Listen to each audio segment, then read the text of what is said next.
Merry meet. Welcome to Monday on Pagan Perspective. Excuse the croaky voice today. It is summertime and I am experiencing a summertime cold with the voice coming and going. Hopefully it'll be with us long enough for me to record. Kara gave us two questions from two different viewers, and they are tied together in this week's topic because they are around the concept of belief. Lucky Dude sent us a question, first letting us know that he had studied Wicca for 4 years. His question was, is it possible to have a working partner who doesn't believe in deity but is still interested in witchcraft? My experience has been most definitely you can have a partner who believes different things about deity than you do, or who does not believe in any specific form of deity. I have worked wonderful and beautiful workings and very powerful workings at times with those who have no concept of deity. They are non-deists, or they're humanists, or even agnostic, just aren't going there. It's not important for them to even decide what they believe about that. I have also worked great magics with those who have a different concept of deity than I do. Very often in circle. The person next to you will not have an identical relationship to deity as you do. When it works, when you can partner to make effective magic, is when you both share the same feeling for what magic is. When you have a shared sense of working with the energy of creation, the elemental energy, no matter whether you see it inherent in physical existence, having come in some sense from the divine or not, if you are working with the energy of life, of existence, the energetic reflection of the elements, the elemental energy, you can do that no matter your belief in divine influence, or even if you don't see that there is divine influence.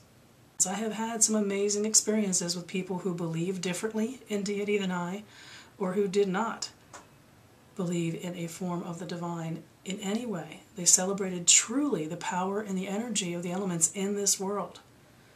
It works when you have a shared concept of the energy you are working with. I think that's probably the short answer to your question, Lucky Dude. My experience has been, yes, but you do need to have a shared belief, understanding in what you're working with, what energies you're working with, and how you are focusing that energy. You need to be going to the same place if you're going to accomplish something together. The second question we have, which is also around this question of belief, comes from Pluthuchek. And I am so sorry, I meant to look up the spelling of that deity before I began recording because I have totally forgotten the correct way to say it. I apologize if I've just slaughtered it. But she asked, how does the power of belief and confidence affect the effectiveness of your magic? Do you find having second thoughts about a spell can decrease its power? I actually find that an interesting one. Usually, if you get to a point where you have lost your confidence in what you sent out, it ceases to exist. In effect, it is done. You've muted it.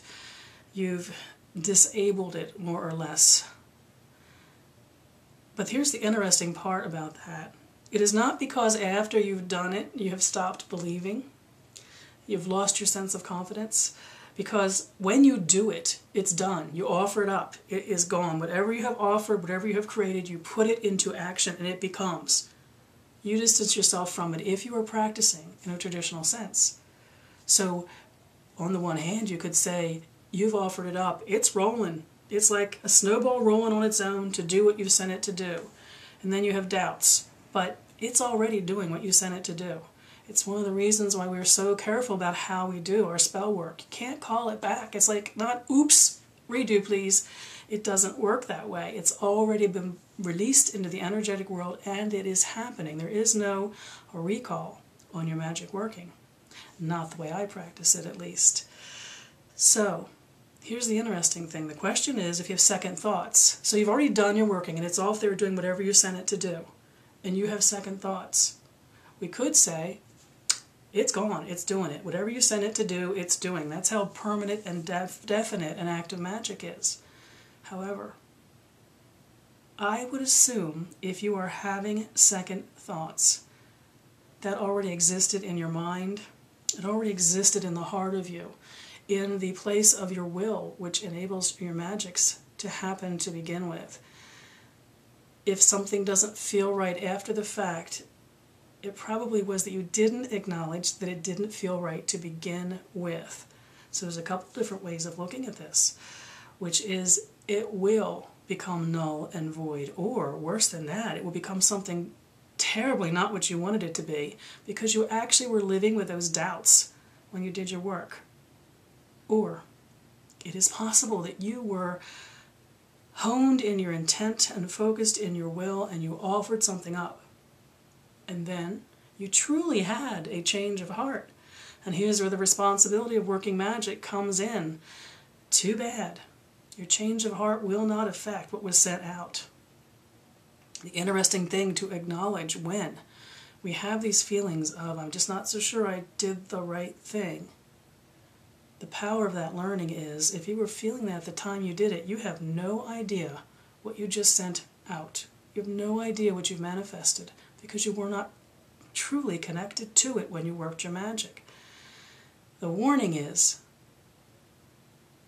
the thing which our wise instructors and teachers who have practiced longer and done more than any of us have is, you think before you do. It's too late to think afterwards. There's no redos. There's no recall.